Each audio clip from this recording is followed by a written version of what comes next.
Welcome to the Schaefer Method, the guide to your health. This is level 10. All right, the five essentials, which you probably know quite well by now, but they're food, sleep, water, oxygen, and sunlight. My goal is to help you improve the five essentials, which are all required for life. And the more we improve these, the easier everything else seems to get in our life. So, who is this level for? This is for that person that has committed a lot of time and effort into improving their health. If they started at my level 1 and now are at level 10, they have made a lot of strides to improve, and they probably feel amazing and great, and they're just trying to figure out how to maintain it all. So level 10 is the start of the maintenance of this health process that I've created. This level can last 1 to 2 weeks, but it can go forever. You might decide that this is the level you want to stay at. So feel free to move on if you're not, but if you want to maintain this level, this is a great place to be. What to expect? Expect to feel great, to feel energized, to feel strong, to be a good role model in nutrition and just a way of living to improve these five essentials. Breakfast will completely have no processed foods. Every once in a while in your life, you might have a special day, maybe Christmas morning, where you decide to have a special Christmas breakfast that you celebrate when you're a child. That's completely okay. But for the most part, it's pretty consistent, and it's with good, strong, nourishing foods, no sugary and processed foods for breakfast. And that'll be every day. Now, once again, we can use a protein shake if we are in that pinch and we don't have time, or we're going to get on the road early in the morning. We decide to have a shake on the way. That's understandable, but it shouldn't be relied on all the time. We should mostly eat real food for breakfast. Ladies that tend to like to eat too many eggs, or eggs all the time, let's say, be careful with that. So I do encourage you to still try other proteins and other vegetables and nuts for breakfast. And I like to suggest soup or stews. They work really well, especially for women. They tend to be very warm and just nourishing early in the morning. Now lunch is usually my salad go-to. So if you can find a salad about anywhere, but it's also going to help get rid of all those processed foods. It's going to have us eat fresh vegetables and fresh meats and proteins. It's a great way to try new fish for lunch, different types of fish, different types of salads. And once again, this is every day. Lunch is pretty much built in, and it should be pretty consistent almost every day. Dinner again will be the same thing. It'll be a lot of fresh foods and vegetables and proteins for dinner, and that'll be 5 to 7 days a week. So if you end up having a night where you like to go out and you have a special night, that's the night to splurge a little bit. I do encourage, if you're trying to be gluten-free by this point, to avoid the gluten products, lean towards rices and sweet potatoes and yams. They tend to be a little safer. They're also very close to nature. So dinner is going to be, for the most part, pretty consistent with the rest of the day, except a couple times a week you're allowed to have some flexibility. Snacks will be 1 to 3 days, and we shouldn't want to snack a lot. If we're eating the other meals really well, we're eating a good amount of protein, the desire for snacking will go down significantly. But of course, there's plenty of snacks to choose from, plenty of fruits and vegetables and nuts and seeds and some dried fruits that we can have. Be careful if you're still trying to lose a few pounds. That dried fruit can add up. Some of you may not do so well with the sugars. I'm one of those people, so I do better with a little bit less dried fruit if I'm trying to stay a little leaner. If for some of you, you might be able to eat it all day long and it doesn't affect your weight at all. So just keep in mind that those things can add up, especially if weight's a concern. Water, obviously very important for us to maintain hydration. It's extremely important for energy levels. And by now you should have a pretty good understanding of what your water intake should be. But once again, feel free to experiment with it. Go a little bit more, a little bit less. Find what's right for you. But also keep in mind your exercise, the day of the year, the weather, all is going to have an impact on that. And we'll later talk about the sources of water and what kind of water would be the best to have. But that's coming in the next levels. Water also is really good for digestion, for reducing constipation. So it's important to drink plenty of water, and if your stools are getting hard, that a lot of times is because we're dehydrated. But keep in mind also that we don't want to drink too much water during our meals. Water should be consumed on an empty stomach for the most part. So try to avoid a lot of water during your meals. Usually just enough water to wash down the food and your supplements, and that's about it. So my tip is to have a big glass of water first thing in the morning, and be about a half an hour, 40 minutes before you eat. It's a great way to start your day.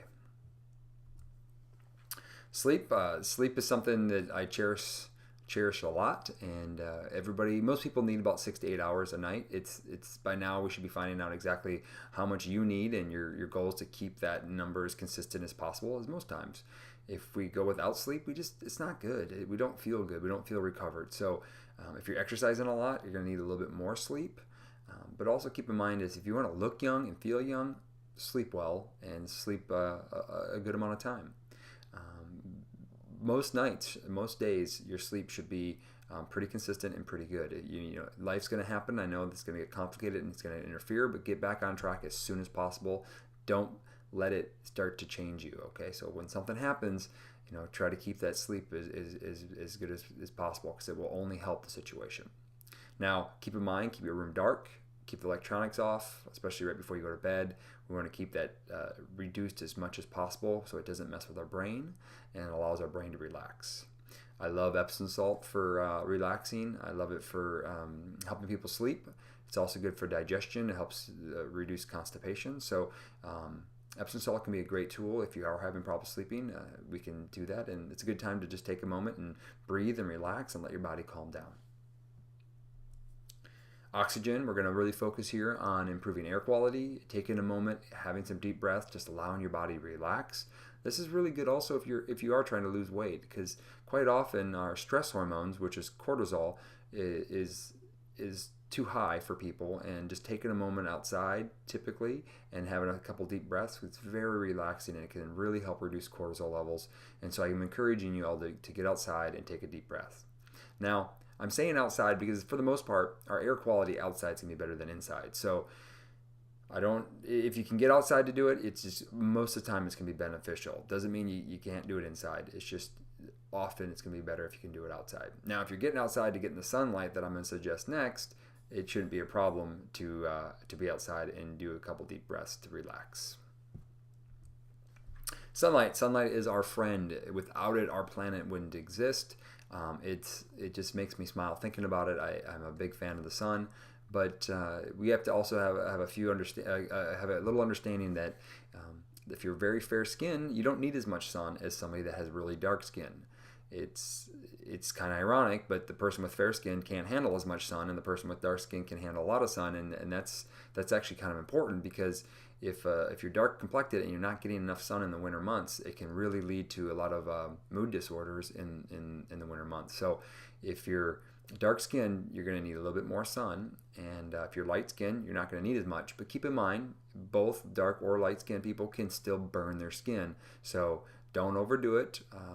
And if you are going to be in the sun for a long period of time, I definitely recommend covering up with clothing before sunscreen. Now, if you are going to use sunscreen, which can be important from time to time, please just find a natural sunscreen to use.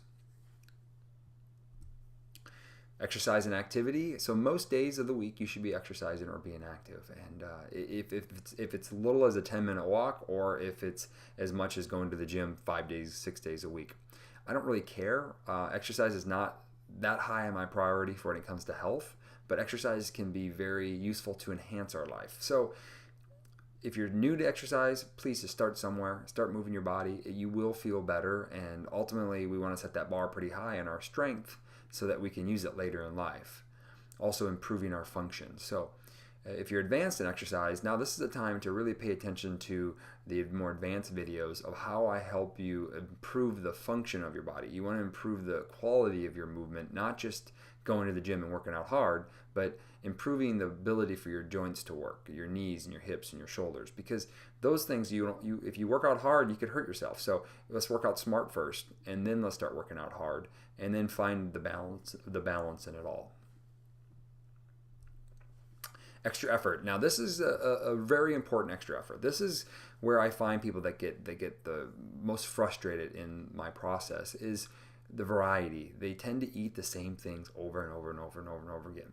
And it just takes a little initiative to get online, buy a cookbook, and try new meals. There's a million ways to try to eat different types of food. You can eat the same food a million different ways by just learning how to cook a little bit, learning different herbs and different spices to use, using ethnic foods, using some Korean recipes and some Indian recipes, and just different types of cultures have different ways of preparing the same foods, and it can be very nourishing and very good. So this level, I really want you to focus on trying 2 new meats. And I know that's kind of weird, but 2 meats you haven't had before. If it's a wild game, if it's duck, or maybe even just 2 meats that you hadn't had in a long, long, long time, and try to make a new meal from it. Also tried 2 new vegetables and 2 new fruits. Variety will be so important because also it's going to give us nutrients that we would have missed in the same things that we eat all the time. So if you think about it, 1,000 years ago, even a couple hundred years ago, we mostly ate seasonal foods, and nowadays we can get any food anytime, and that might not always be good for us. So buy local in the summertime, buy the local foods in the summer. In the winter, buy the local vegetables and fruits in the winter, and that'll help you rotate and try new things also. Feel free to contact me at any time if you have questions. Please finish all of level 10 before you move on. And think of this whole process. Think of my whole process as resetting your default. This is going to be your new default. When life gets complicated, you're just going to reach out and you're going to have a salad. You're going to sleep well. You're going to hydrate your body as close as you possibly can. And if when life does get complicated, get back to your default as close as you possibly can, so that you don't fall in those holes and fall in those ruts and then be disappointed that you fell off the wagon. So reset your default and let's keep your default set. Now, once you finish this level, please just hit level complete, and I'm looking forward to seeing you at the next level.